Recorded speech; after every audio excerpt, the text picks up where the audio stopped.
Isang mapagpalang araw sa inyong lahat. Ngayon po ay January 28, 2026, Miyerkules. At ngayon ay ginugunita natin ang kapistahan ni Santo Tomas de Aquino, pari at pantas ng simbahan. Ang ating pong unang pagbasa at pagninilay sa araw na ito ay hinango mula sa ikalawang aklat ni Samuel chapter 7 verses 4 to 17. Noong mga araw na iyon, sinabi ng Panginoon kay Nathan, "Ganito ang sabihin mo kay David, ipagtatayo mo ba ako ng tahanan? Mula nang ilabas ko sa Ehipto ang Israel, wala pa akong bahay na masasabing akin. Hanggang ngayon, tolda pa ang aking tahanan, kahit lagi akong kasama ng Israel. Wala akong sinabing anuman sa sinumang hukom tungkol sa tahanang Sedro na dapat kong tirahan. Gayong ako ang pumili sa kanila upang mamahala sa aking kawan. Sabihin mo rin sa lingkod kong si David ang salitang ito ng Panginoon. Inalis kita sa pagpapastol ng tupa upang gawing pinuno ng bayang Israel. Kasama mo ako saan man dako at lahat mong mga kaaway ay aking ninipon. Gagawin kong dakila ang iyong pangalan tulad ng mga dakilang tao sa daigdig. Bibigyan ko ang Israel ng kanyang lupa at doon ko patitirahin. Wala nang gagambala sa kanila roon.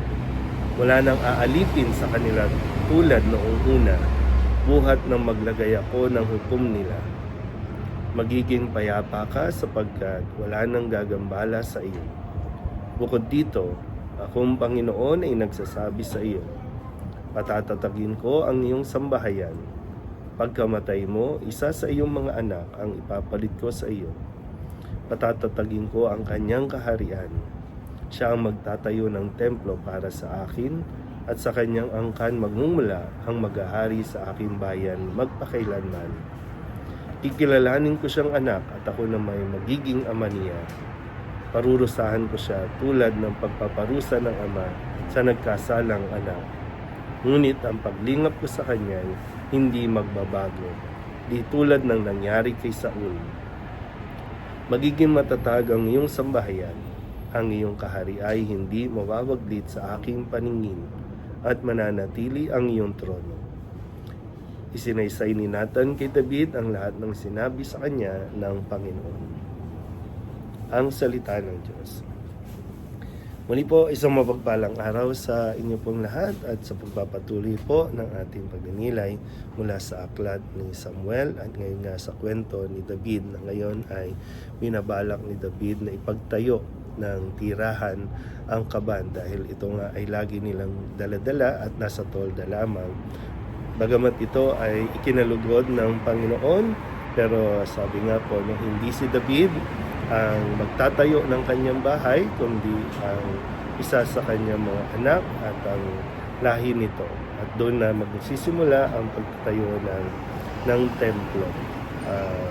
Nawa sa ating pong pagbasa ngayon, na unawaan din natin yung responsibilidad natin na pagpapanatili ng kabanalan ng tirahan ng Panginoon. Ito ang tinatawag na nga natin ngayong simbahan dahil dito nananahan ang ating Panginoon at ang simbahan ito ang ginagamit din ng Panginoon na uwian natin upang tayo po ay makapagpahinga, tayo ay maturuan ng mga bagay na dapat nating malaman tungkol sa pamumuhay natin sa mundo.